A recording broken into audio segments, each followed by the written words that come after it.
2,33,238 petitions लेके प्रधानमंत्री जी को देने के लिए निकले थे। एक महीना पहले उनसे E20 के मुद्दे पे चर्चा करने के लिए समय मांगा था, उनका कोई जवाब नहीं आया। आज हम उन्हें पिटीशंस देने के लिए निकले थे, उन्होंने जवाब दिया कि मैं नहीं मिलूँगा। तो बेसिकली ये तानाशाही की वो दिखाता है। जिस तरह से उन्होंने नीट वाले पूरे एपिसोड में तानाशाही दिखाई, ऐसे ही इस पूरे E20 के मुद्दे पे जिस तरह से वो अड़े हुए हैं। उनकी सरकार ने खुद पार्लियामेंट में माना है कि हाँ, माइलेज तो कम होती है पर थोड़ी होती है। हाँ, ये उसके इंजन के पार्ट तो ख़राब होते हैं पर रबड़ के पार्ट ख़राब होते हैं। तो भाई, जब इंजन के पार्ट भी ख़राब होते हैं, माइलेज भी ख़राब होती है, तो फिर क्यों ज़बरदस्ती कर रखी है? तो देखने में पता चलता है ज़बरदस्ती इसलिए कर रखी है कि ट्रंप वो मोदी जी के सर पे बैठा है। ट्रंप इनको इतना दबाव डाल रहा है कि मोदी जी की हिम्मत नहीं है ट्रंप के सामने ना कहने की। ट्रंप जो है वो ज़बरदस्ती कर रहा है कि अमेरिका से इथेनॉल खरीद के भारत में बेचो, इसलिए ये पूरा E20 आया हुआ है। आज हम पिटीशंस लेके गए थे, सारी पिटीशंस रस्सी से बांधी हुई थी, लेकिन किसी वजह से वो रस्सियाँ खुल गई, वहाँ पे कई सारी पिटीशंस इधर उधर हो गई। तो अगर प्रधानमंत्री दफ्तर कहेगा तो हम पूरी सारी पिटीशंस का एक फ़्रेश सेट उन लोगों को भिजवा देंगे और उसके ऊपर वो गौर करके, अगर 2,33,000 लोगों ने इतनी जल्दी साइन कर दिया तो जाहिर है कि पूरे देश के अंदर इसके ऊपर कितनी ज़्यादा बेचैनी है। तो प्रधानमंत्री जी से हम यही निवेदन करना चाहते हैं कि आप अमेरिका से इथेनॉल खरीदना बंद कीजिए, ट्रंप के दबाव को बर्दाश्त करना सीखिए। पूरा देश सफ़र कर रहा है।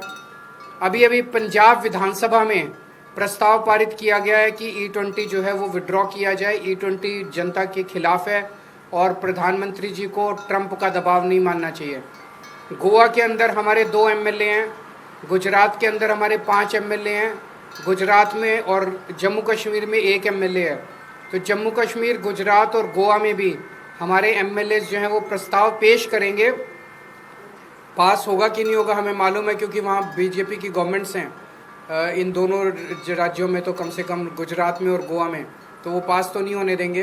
लेकिन हम पेश करेंगे उन दोनों जगह भी प्रस्ताव कि E20 को विड्रॉ किया जाए। और आज जो मूवमेंट था, आज एक और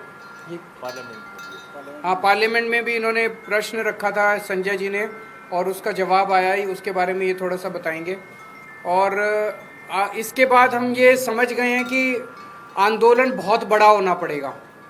जो नीट वाला पूरा आंदोलन था उसमें मोदी जी को खुद निर्णय लेना था कि धर्मेंद्र प्रधान का इस्तीफा लेना है कि नहीं लेना।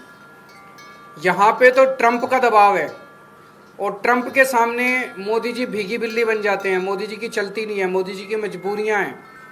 तो अगर जनता को E20 से निस्तारा चाहिए, E20 से छुटकारा चाहिए, तो जनता को सड़कों पे उतरना पड़ेगा और बहुत बड़े स्केल पे उतरना पड़ेगा। आंदोलन जारी रहेगा। अगला कब और कैसे होगा ये हम सोच विचार करके अगली कौन सी एक्टिविटी होगी हम आप सब लोगों को बताएंगे। लेकिन आज जो 100 लोग आए, जिन लोगों ने, जो विक्टिम्स थे, उन लोगों ने हिम्मत की। आज के दौर में हिम्मत करनी बड़ी मुश्किल है। जो सोशल मीडिया पे एक वीडियो डाल देता है उसकी ये लोग ऐसी तैसी कर देते हैं, फायर कर देते हैं, इनके ट्रोल उनको धमकाते हैं, इनके गुंडे उनके घर पहुंच जाते हैं। बहुत ज़्यादा गुंडागर्दी मचा रखी है इन्होंने, लेकिन यही इनकी गुंडागर्दी इनका अंत साबित होगी। अगर आपका कोई एक आप जरा सा बता दीजिए। बस सर, मैं इतना कहना चाह रहा था कि मैंने सरकार से E20 को लेके सवाल पूछा था, उनका जवाब है। इसकी कॉपी आप लोगों को शेयर कर देंगे और इससे आपको स्पष्ट हो जाएगा कि सरकार ज़बरदस्ती आपके ऊपर एथेनॉल थोपना चाहती है। और कारण बिल्कुल साफ, जो केजरीवाल साहब ने कहा कि ट्रंप की गुलामी करना है, उनके दबाव में सरकार को ये निर्णय लेना ही लेना है उनका कूड़ा खरीदने का। और ये जो 2 आर्ग्यूमेंट देते हैं, पहले कहते थे माइलेज कम नहीं होती, अब मान लिया माइलेज होती है जी कम, 6 से 9% होती है। पहले कहते थे इंजन खराब नहीं होता, अब कहते हैं नहीं, रबड़ के कंपोनेंट तो खराब होते हैं। अब कहते हैं फॉरेन एक्सचेंज बचता है।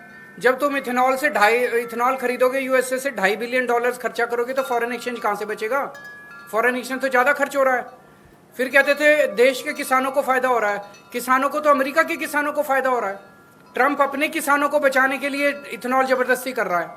वहाँ पे मेज़ से बनता है, किससे? वहाँ पे जो इथेनॉल है तो वहाँ पे किसानों ने जबरदस्त उस पर दबाव डाला है ट्रंप के ऊपर, ट्रंप ने मोदी पे दबाव डाला है हमारे किसानों को बचाने के लिए इथेनॉल खरीदो। तो हमारे किसानों को थोड़ी फायदा हो रहा है, अमेरिका के किसानों को फायदा हो रहा है। तो बेसिकली केवल और केवल ट्रंप के दबाव में ये सारा खेल खेला जा रहा है, क्योंकि हमारा प्रधानमंत्री कमजोर प्रधानमंत्री है।